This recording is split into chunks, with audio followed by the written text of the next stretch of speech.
This is John Paulamy of the Actionable Intelligence Alert. Today is July 15th, 2018. And in today's video, I wanted to give an update on the various positions that are in the Actionable Intelligence Alert free portfolio that I have posted on my blog at actionableintelligencealert.com. So, as people may or may not know, I do have a paid service, the Actionable Intelligence Alert. It's $79 per year. And in that service, I profile positions or opportunities in the stock markets, various stock markets that I think have very high upside or very asymmetric potential. Very little downside with quite a bit of upside. These positions in this free portfolio I provide as a result of my writing on my blog for illustration purposes. These are more general in nature. They don't have as much upside. They don't have as much risk, but they are used to illustrate the points I'm trying to make in various articles that I write. So I did want to go over some of these. I'll do that on a quarterly basis just to update folks. I know people do look at it. I can see the tracking from Google Analytics, and I think people would appreciate the update. So the first position is the uranium ETF, URA. It's interesting, in the last couple months, the administrators of the ETF have chosen to basically rejigger the index, redo the ETF. And what they have done is they've cut quite a few actual uranium mining junior mining companies out of the ETF and placed a few more like utilities or companies that build reactors or something like this. It's not as focused on uranium and uranium mining as it used to be. So I still think for the novice investor or somebody that's the uninitiated that wants to participate in the potential for the uranium upswing, it could be a vehicle that they could use. Your returns are going to be muted though, because it's only about 60% junior or uranium mining stocks now. So keep that in mind. I mean, obviously it's kind of just hovering around where it started. It's down about 6%. And for the people that are more aggressive, that want to move into the junior space, that requires more research, or you could subscribe to my paid service, and I do talk about more aggressive methods or vehicles to take advantage of the upcoming bull market. The next company is kind of interesting. It's called TMK Group. It is a steel tube manufacturer primarily for the oil and gas industry. It's a Russian company based in Russia. However, it does have quite a few assets around the world and has a big subsidiary here in the United States. The company's down about 20%. I think a lot of these stocks, as we go along, that are international in nature have dropped recently because of the strong dollar, some of the trade issues. We've seen a lot of emerging markets and frontier markets drop back, but the overall business is recovering with the oil price, and I suspect over the bull market that we are going to experience in oil, that I feel is going to take us over $100 a barrel, as exploration and distribution and transportation of these products increases. TMK Group will benefit. I actually do want to say I own positions in all these stocks myself also. The next one is ENSCO. I've talked about this before. ENSCO is one of probably my favorite offshore oil drilling contractor. They provide drilling rigs, semi-submersibles, and drill ships for very deep water type drilling. They also have a jackup capability for shallow water. And that stock is up about 36% since we talked about it last September. The entire universe of oil service stocks is starting to move now. I think that they are extremely undervalued, and they still represent an excellent opportunity across the whole space.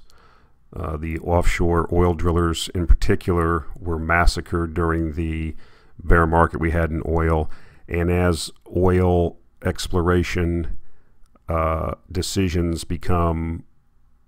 start making their way through the various boardrooms of the international oil companies, the money is going to start trickling into these, and it will become a flood. As we said before, oil extraction is an extractive industry. If you don't replace the barrels that you produce, at some point you go out of business. We've had 5 to 6, 7 years of underinvestment in the oil industry. Well, I shouldn't say 7, 3 to 4 years, and it requires a tremendous hundreds of billions of dollars is required in spending just to maintain production at current levels because of depletion, and then you add on 1 million to 1.5 million barrels a day of new demand every year. So it requires a tremendous amount of investment, continuing investment that hasn't happened. This investment gap will lead to a higher oil price. Those cash flows will be recycled into oil exploration. Names like Ensco will benefit. Okay, the next one, Altius Minerals, one of my favorite managements in the entire space, regardless of any company. I mean, these guys are like if you want to know about contrarian investing, Altius Minerals management, read their investor reports or their investor presentations. These guys basically, over many years, starting with almost nothing, have built a royalty company. So what they basically do is, during the bottom of the bear market in commodities a couple years ago, this company was out buying royalties on various different mineral properties and investing at the bottom of the market, which is what a contrarian does. And then as prices have recovered, they are reaping the cash flows from those royalties that they have assembled. The other thing I like about Altius Minerals that really supercharged it recently was the CEO, I believe his name is Brian Dalton, was a big admirer or fan of Prem Watsa. Prem Watsa is the CEO and founder of Fairfax Financial. Prem Watsa is a Canadian investor. He immigrated from India, and he is known as the Warren Buffett of Canada. And he had an opportunity to meet Mr. Watsa. That was something he wanted to do, and not just to talk about Altius or anything, but just because he liked Mr. Watsa's investment style and admired his how he built his company up. After they had talked, Fairfax Financial decided to come to an agreement where they would invest $100 million into Altius Minerals because I think there was a mutual understanding or mutual respect or a view that, people that have the same investment methodology, value investing methodology, and insight kind of came together and an opportunity was created. So we're at the beginning of a new bull market, I think, in natural resources and commodities. Altius is positioned for that. Another thing I like about Altius that we've talked about with other royalty companies is optionality. If you go to the Altius website, they just did a report on their financial holdings that they have as a result of creating royalties and investing in other properties. So as they invest in a company or they get a royalty from someone, they'll get stock or warrants in various companies, and so they have this whole portfolio of junior mining and stock and warrants. So they have quite a bit of optionality there.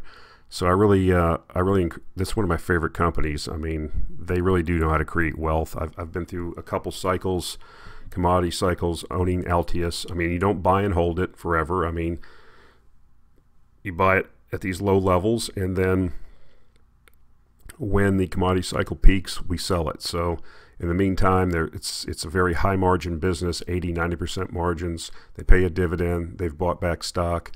I like the company. Trican Well Services. Okay, here's a pressure pumping company that does fracking in Canada. I think the Canadian oil and gas market really got decimated. I mean, when we talk about ENSCO being an opportunity, I really think a lot of these Canadian oil service companies are a tremendous opportunity. They're really left for dead. The thing I like about Trican is their business is actually performing quite well. If you go on Canadian Insider, the company is buying back stock hand over fist. I believe that as oil prices recover, as some of the pipeline issues in Canada get resolved, we're going to see additional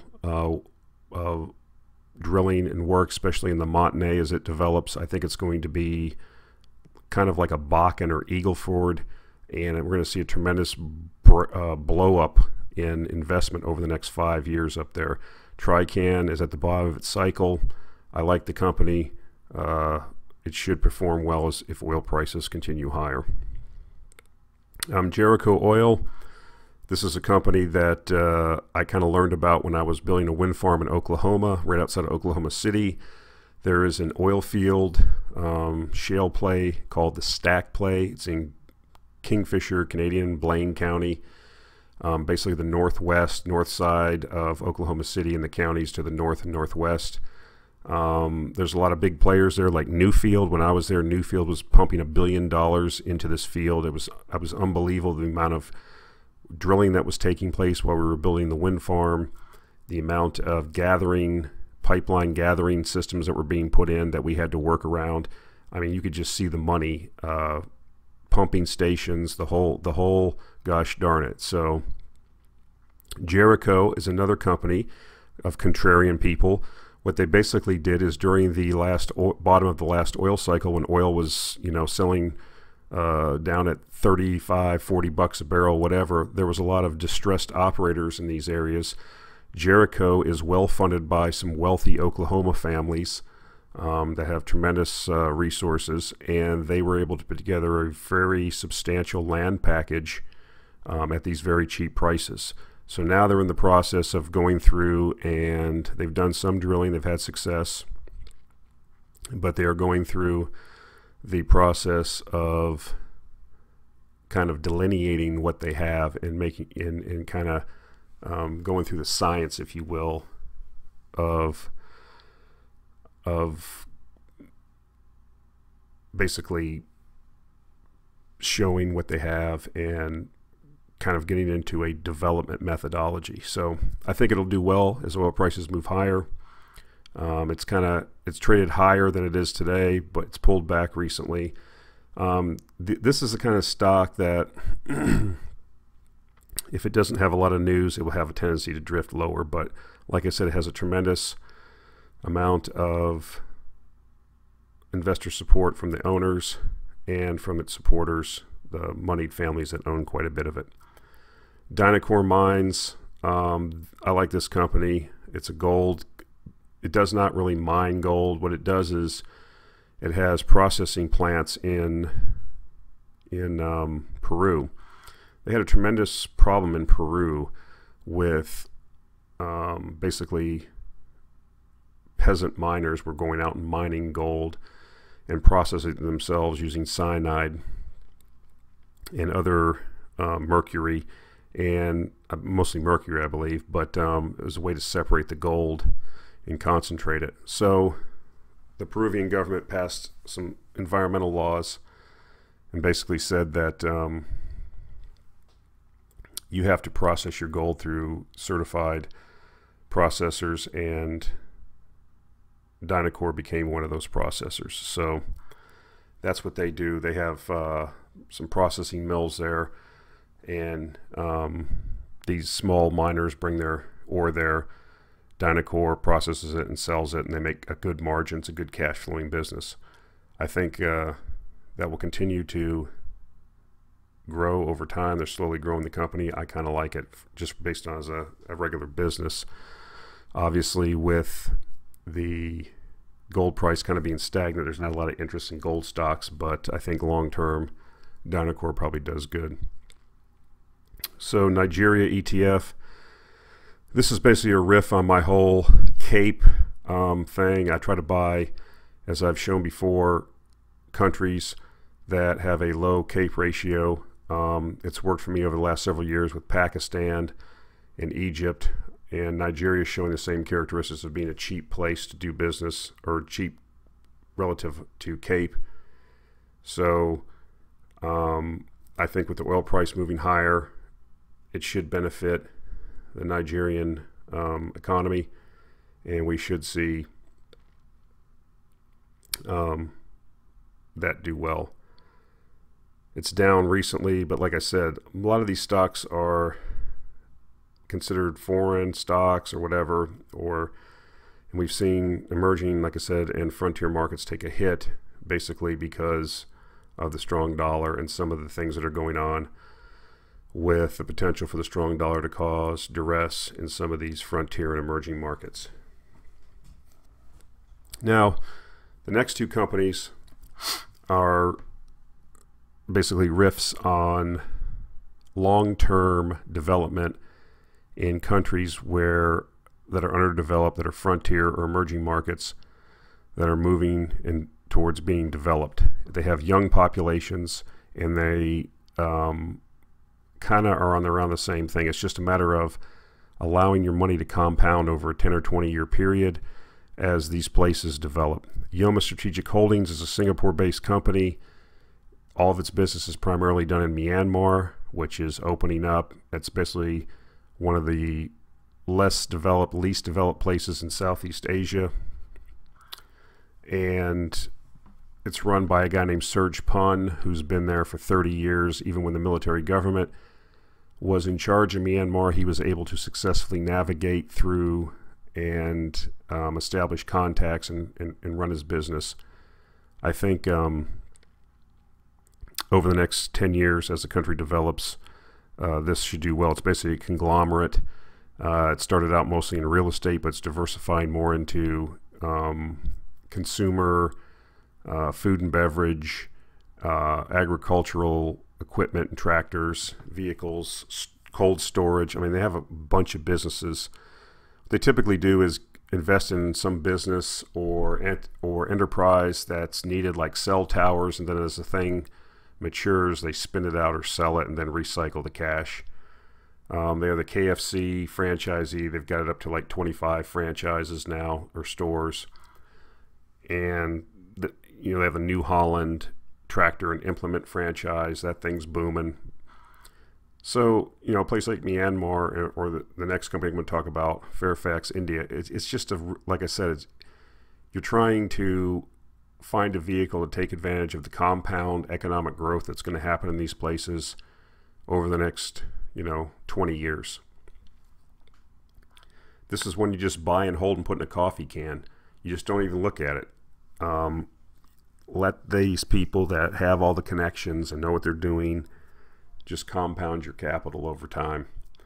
When we are in times like this right now, where emerging markets and frontier markets are not doing as well, that's when you should be adding to the position. That's what I'm doing.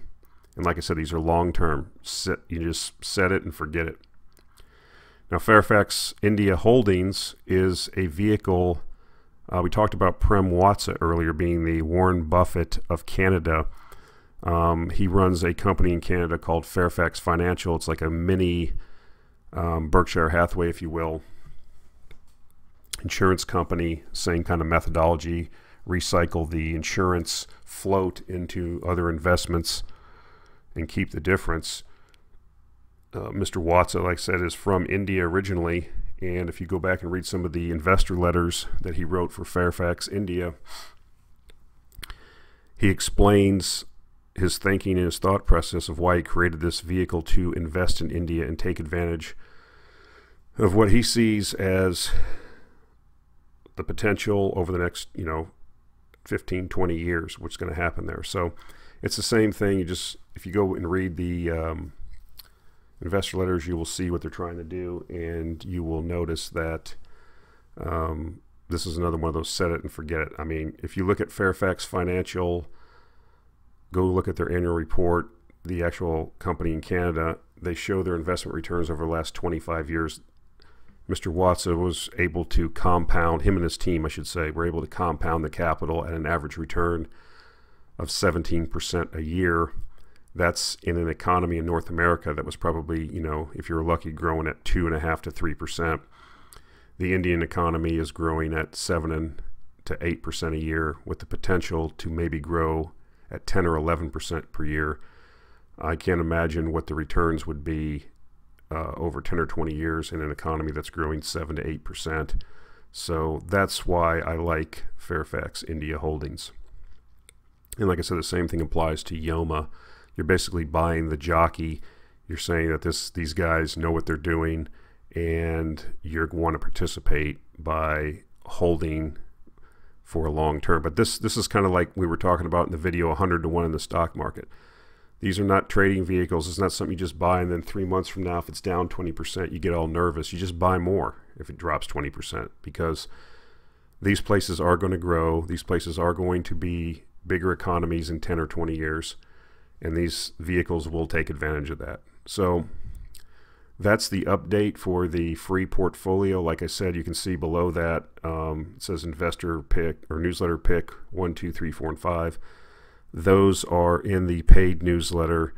Those are a little bit more volatile. They have higher upside, but they're a little bit more risky. So if you're interested in finding out what those names are, or what the thinking is behind those, then I'll put a link in the show notes that will take you to the subscribe page, and you can join the other subscribers in enjoying those picks. So that's it for this week, guys. Thanks for listening. We'll talk to you next week.